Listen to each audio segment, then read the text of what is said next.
Pomaže Bog, braćo i sestre, poštovani domaćini i patriote. Danas nećemo pričati o onome što vidite na nacionalnim frekvencijama. Danas pričamo o onome što pokušavaju da sakriju od vas. O strahu koji se uvuka u kabinete onih koji su mislili da su jači od naroda i same istorije. Dugo smo slušali priče o nepobedivim suverenistima. Slušali smo kako su Viktor Orban, Janez Janša, pa i naš Aleksandar Vučić nekakvi bastioni stabilnosti koje niko ne može da pomeri. Ali, pogledajte mapu Evrope danas. Ta mapa se crveni od poraza onih koji su decenijama prodavali maglu pod plaštom patriotizma. Od Varšave do Ljubljane, od Sofije do Skoplja, narod se budi. Mit o nepobedivosti je srušen. Danas ćemo detaljno analizirati kako padaju režimi u našem komšiluku, zašto je Severna Makedonija postala simbol političkog lutanja i ono najvažnije, da li je kucnuo čas da se i u Srbiji podvuče crta, da li je Vučić poslednji mohikanac sistema koji se pred našim očima raspada. Počnimo od našeg severnog suseda. Viktor Orban je godinama bio uzor našem režimu. Model je bio prost, kontrola medija, pritisak na sudstvo i retorika o odbrani hrišćanske Evrope, dok se u pozadini krug prijatelja i kumova enormno bogati. Ali, dragi moji, 2026. godina donela je nešto što niko nije očekivao. Pojava Petera Mađara i pokreta Tisa pokazala je da sistem može da pukne iznutra.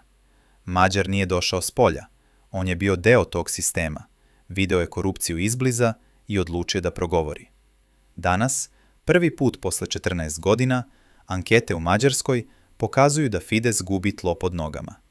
Narod više ne veruje u bajke o spoljnim neprijateljima, dok im cene hrane u marketima rastu brže nego bilo gde u Evropi. Orban je mislio da je kupio mir subvencijama, ali zaboravio je da ponos naroda ne može večno da se kupuje.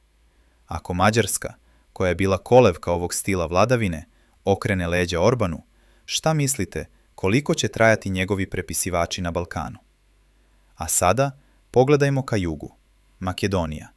To je država koja je postala laboratorija za sve moguće političke eksperimente. Šta smo tamo videli? Prvo, dugu vladavinu Nikole Gruevskog, koji je koristio slične metode kao ovi naši danas. Spomenici, nacionalizam, ali i duboka korupcija. Kada je on pao, obećana je demokratija. Međutim, šta je Makedonija dobila? Dobila je promenu imena, poniženje nacionalnog dostojanstva i stalne ucene od strane Bugarske i Albanije, a za uzvrat ništa. Narod je razočaran i u jedne i u druge. Politička elita u Skoplju je toliko oslabljena da više ne može da donese ni jednu suverenu odluku. To je lekcija za nas Srbe. Pad autokrate nije dovoljan ako ga zameni neko ko će samo sprovoditi tuđu agendu.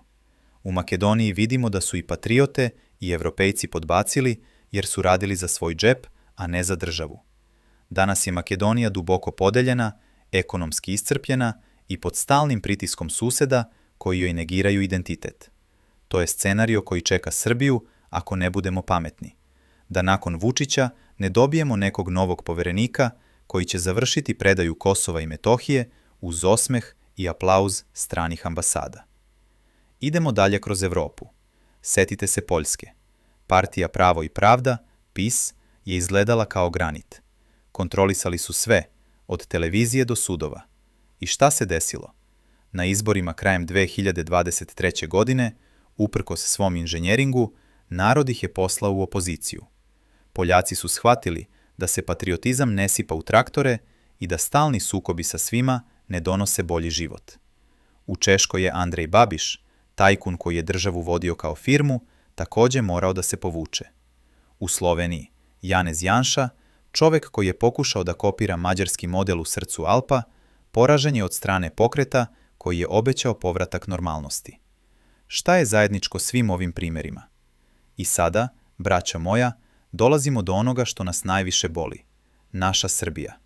Aleksandar Vučić je usavršio metode svih prethodno pomenutih lidera. On vlada strahom, ucenama, ali i ogromnom medijskom manipulacijom. Ali, pogledajte šta se dešava u poslednje vreme. Rating SNS-a više nije na onih mitskih 50%. Ljudi na lokalu, u selima, u šumadijskim domaćinstvima počinju da govore: dosta je.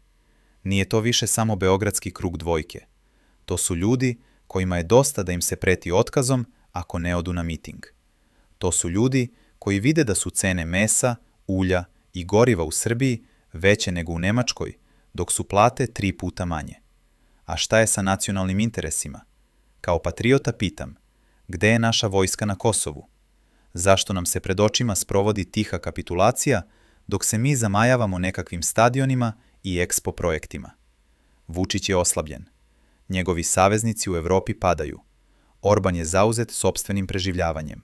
Janše nema. Meloni u Italiji gleda svoja posla. Vučić ostaje sam na brisanom prostoru.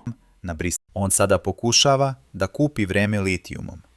Prodaje našu zemlju, našu vodu i naše zdravlje kompaniji Rio Tinto samo da bi mu zapadni moćnici progledali kroz prste još koju godinu. Ali, braćo, to je znak slabosti, a ne snage. Jak lider ne prodaje svoju djedovinu da bi ostao u fotelji. Vreme autokrata prolazi. Istorija nas uči da ni jedna sila nije do jutra dospela. Ali mi ne smemo dozvoliti da Srbija prođe kao Makedonija. Da pad jednog diktatora znači dolazak drugog koji će nastaviti istu politiku pod drugom zastavom. Nama je potrebna suverena Srbija. Srbija koja poštuje svog seljaka, svog radnika i svoju istoriju. Vreme je da se zapitamo. Da li ćemo čekati da nam stranci određuju ko će nas voditi, ili ćemo sami uzeti sudbinu u svoje ruke? Evropa se menja. Talas slobode dolazi. Da li osjećate taj vetar? Budite hrabri, budite složni i ne dajte na sebe. Jer Srbija nije Vučić, niti bilo koji pojedinac. Srbija smo svi mi, naši preci i naši potomci. Hvala vam što ste gledali. Pišite u komentarima šta vi mislite o padu ovih lidera i da li je Srbija spremna za novo poglavlje. Podelite video, neka se istina čuje dalje od njihove cenzure. Živela Srbija!